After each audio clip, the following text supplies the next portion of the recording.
Tetova në këto temperatura është një qytet që vazhdon të jetojë, por me një ritëm tjetër.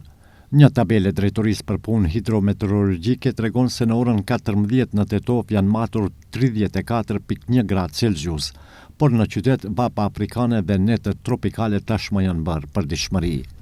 Rrugët në orët më të nxehta janë më të zbrasta, qytetarët shmangin daljet gjatë mesditës dhe kur është e domosdoshme të dalin, kërkojnë rrugët me hije, freskojnë veten me ujë dhe përpiqen të kryejnë punët sa më shpejt.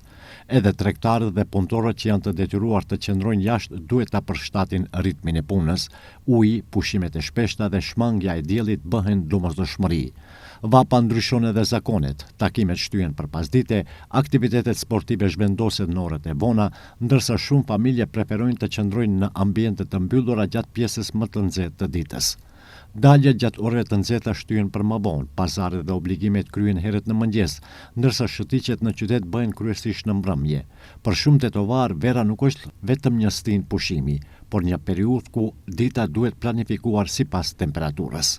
Në 40 gradë qyteti nuk ndalet, në pritje të shiut, thjesht mëson të marrë frymë më ngadalë.